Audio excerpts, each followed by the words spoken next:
Ah, é isso? É barro. Feito Então, do na barro. verdade, ele chama Adam porque ele veio do Adamá, que é barro. Mas também tem um outro detalhe, porque a palavra Adam é sangue.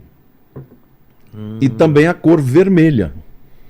Então, na verdade, ele é chamado Adão porque veio de um Adamá, que é barro, que também é um barro avermelhado.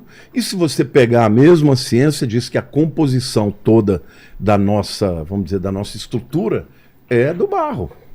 Faz sentido. Entendeu? Você tem ferro, você tem minerais, tudo que tem no barro. E vamos lá.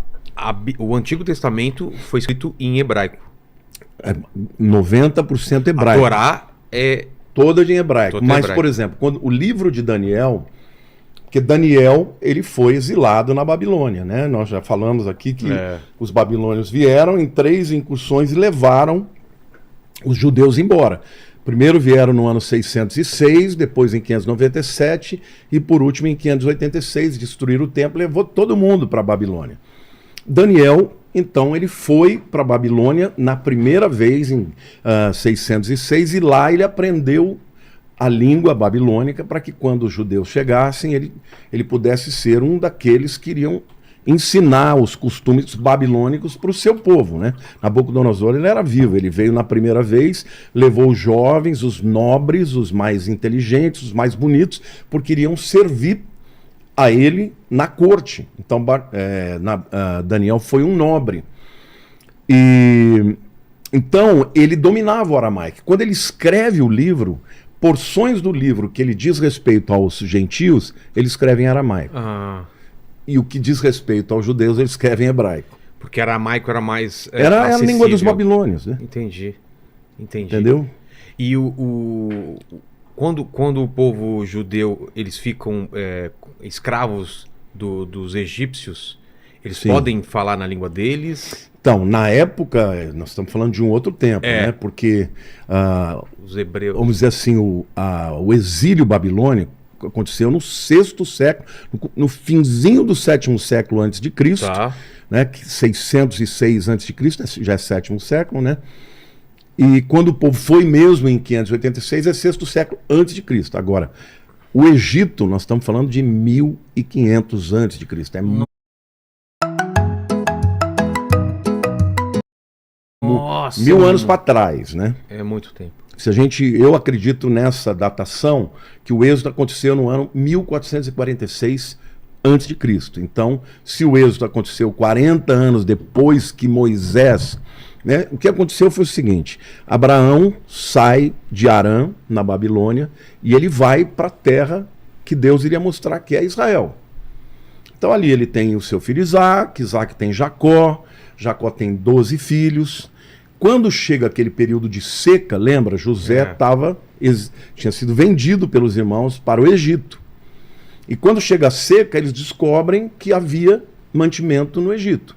Então os irmãos de José vão para o Egito para comprar mantimento. E lá eles encontram José, né? Tem toda uma história em torno disso. Mas quando eles descobrem que José está vivo, José traz o seu pai Jacó e todos os irmãos para morar com ele no Egito. Eles ficaram morando numa terra, no Alphaville daquela época, que chamava Terra de Gósen. Que era afastado da... Não, que era a terra mais fértil, por causa entendeu? disso. Por causa do Nilo. Então, quando o José estava lá, ele era o governador do Egito, o segundo depois do faraó. Primeiro depois do faraó, né? Primeiro o faraó e depois ele. Então, o que aconteceu? Os irmãos foram para lá e não voltaram mais para a terra de Israel. Ficaram no Egito. E começaram a se multiplicar. Morreu o faraó que conhecia José, não conhecia mais o povo, começou a ver que o povo se multiplicava demais, e ele falou: esse povo vai tomar a gente. Aí eles começaram a escravizar. E por 430 anos eles escravizaram o povo de Israel até que nasce Moisés. Tá? E Moisés, portanto, nasce para ser o libertador, e o êxodo aconteceu por volta do ano 1446 a.C. Que loucura o que aconteceu com o povo judeu, né? Eles eram escravizados aqui, escravizados ali, e aí acontece o Holocausto.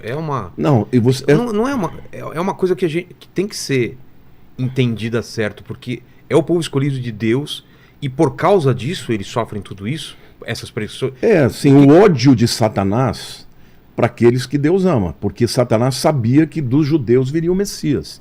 Então, todo o tempo, Satanás tentou destruir. Veja, Satanás, ele é um ser muito poderoso, muito inteligente, mas ele não é onisciente, ele não sabe de tudo. Agora, ele sabia que viria um libertador. Viveu muito tempo, mas ele não lê pensamentos e nem sabe do futuro. Do futuro. Mas ele tinha uma profecia, porque em Gênesis 3,15, depois que ele leva o homem à queda, Deus vem, traz uma palavra tanto para Adão, quanto para Eva, quanto para ele. E ali em Gênesis 3,15, Deus já avisa, olha, você vai ter inimizade, eu vou pôr inimizade entre você e a mulher, entre o descendente da mulher e o seu descendente.